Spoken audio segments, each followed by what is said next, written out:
কি সুন্দর প্রকৃতি, তাই না? এটা সম্ভবত মাছের ঘের বলে।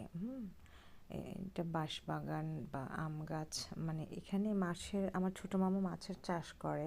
এই পুকুরগুলো ওদের নিজস্ব না, এগুলো খুব সম্ভবত লিজ নেওয়া, মানে আশেপাশের মানুষদের কাছ থেকে লিজ নেওয়া।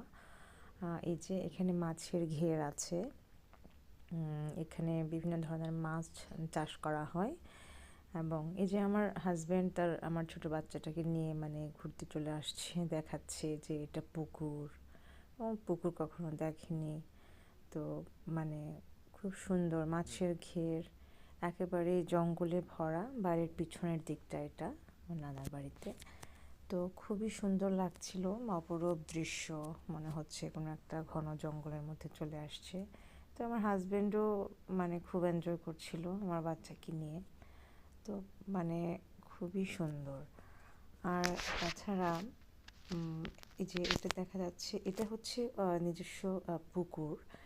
এটা বাড়ির পিছনের অংশ, বাঁশঝাড় আছে অনেক। তো ছোটোবেলায় যখন আসতাম খুবই ভালো লাগতো, মানে এত ভালো লাগতো, মানে এখন তো আসলে সময় হয়ে ওঠে না আসার। কবে যে আবার আসবো, মানে এই জন্য প্রাণ ভরে একটু দেখে নিচ্ছি আর একটু ভিডিওতে ক্যাপচার করে নিচ্ছি।